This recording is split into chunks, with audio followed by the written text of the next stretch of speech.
I've only met him just now, but I know his books very well. He is Dr. Ruediger Dahlke, a medical doctor and author of over 50 books, his latest of which is called Peaceful.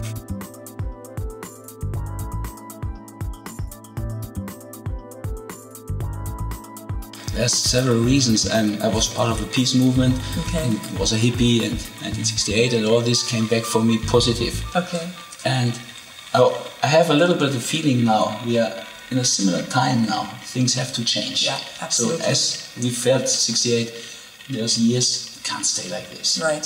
And maybe we do it better now. I hope so, I really do. We messed it really up, but this is also the best title for this book. I think it's very appropriate. And then there was another thing, my favorite saint, Catholic saints, I'm not Catholic, but favorite figure there is Franz von Assisi. Okay. And he had these wonderful sentences. He said this, Herr, mach mich zu einem Werkzeug deines Friedens. God, make me to a tool creator of your yeah, peace. Exactly.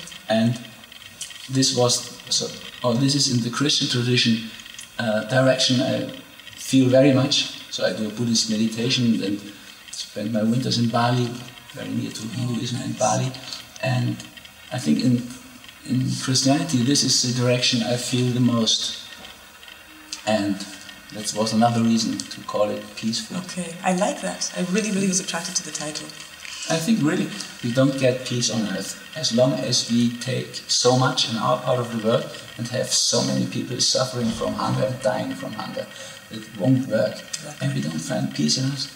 So many people found it for themselves, that it changes their mood and their lifestyle changes. Exactly. By this. They get more quiet, and this has a lot to do with this peace of our soul. And I'm also sure if we don't eat all these hormones of stress and anxiety which the animals produce before they are killed, because in these modern big slaughterhouses they have to look when the other animals are killed before them. So all these panic attacks and stuff we have to deal with as doctors now. This is new. When I did my examinations more than 30 years ago, it was not known. There were no panic attacks. This was the time when the farmer slaughtered on their farm. Right. And in small places one bull was shot. But now we have these mass productions everywhere, and I think the growing anxiety level in our societies has something to do with what we're eating. Interesting. And if you look at the way we treat the animals, like a pig, until a pig gets pork, it is 5 months of horror, really horror. And these animals have only two possibilities. They get crazy, really crazy, in a psychiatry way, or they get into apathy, lethargy. Right. And if you look at our society from a doctor's viewpoint, you can see we have now 1/3 of the population getting into psychosis, get crazy, and on the other hand we have a huge amount of persons who get depression and lethargy, like burnout. And I think there's a connection. What we eat, we are. How did you come to decide this is really what I want to write, and why now? I always was very fond of animals, loved animals, and I'm a vegetarian for more than 40 years. Okay. So I had a lot of reasons to write such a book before. I talked in this direction often, also ecological reasons, also humanitarian reasons, because I mean, eating meat means suffering on the other side of the poorer countries and all this. But I found that there was some resonance, of course, in our seminars, let's say from 100 people, up to 80 were vegetarians in the end.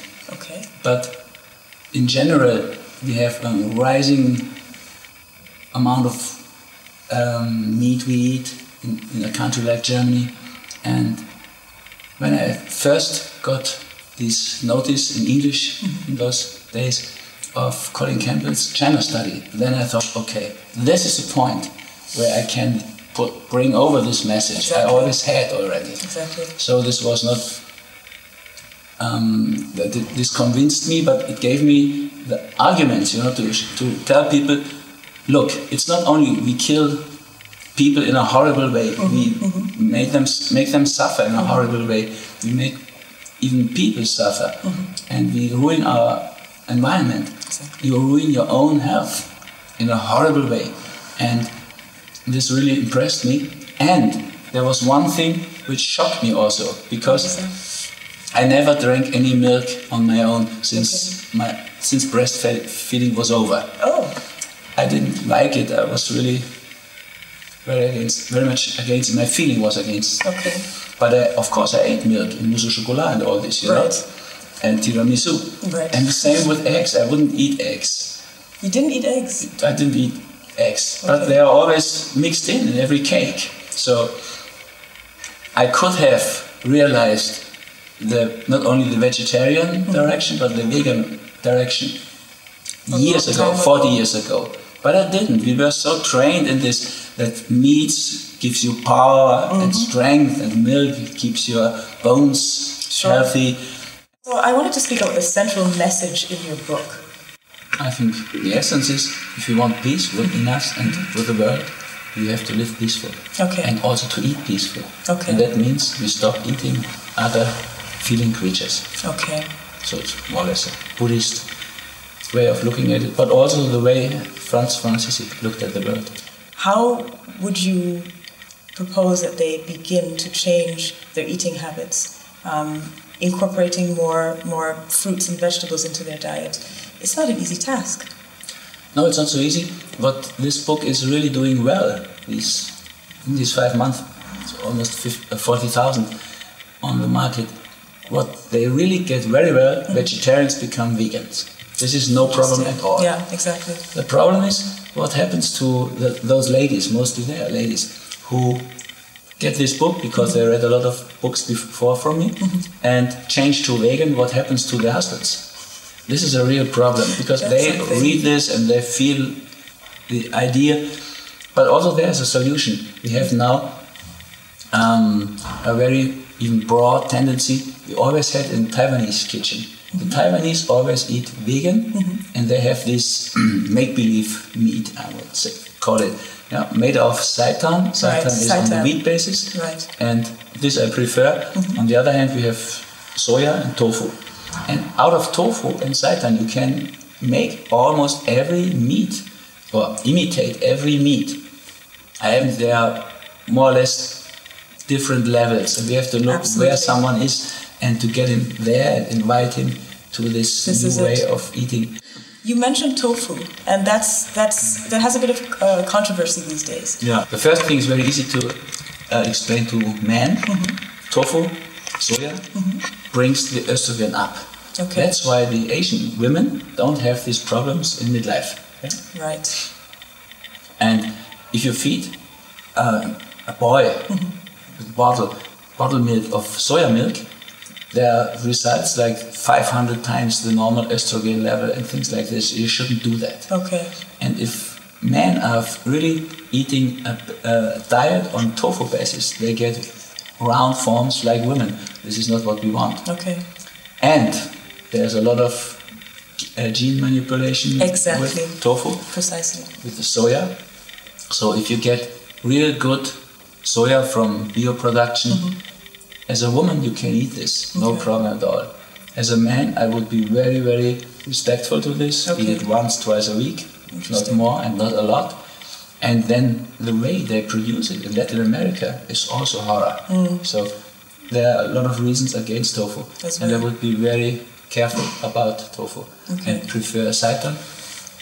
If I need this, I think after some time you don't need this anymore. Today I would really not even think of eating it. Yeah? It's just, if you're really strict with stopping it for some month, you lose all these flora in your intestines, your colon, and then you don't want it anymore. Right. Yeah, this is true. I've experienced that myself.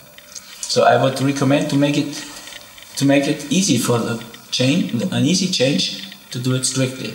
Okay. If you eat a little bit every now and then the temptation doesn't change, and you still live with the temptation. It's much easier to get completely rid of it. Okay. What would be a sort of a day, a healthy day?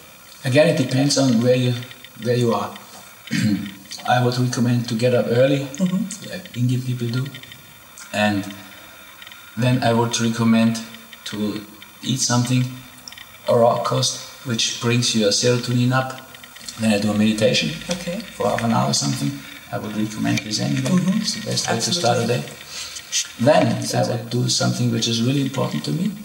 So after meditation, I wouldn't eat. I don't need this. After this spoonful of Take Me, I don't need to eat. So I would write something, part of a chapter of a book I like really, or an article I like. I wouldn't do mails or something, because the energy is too important or too precious. Then I eat some fruit. I like fruit very much.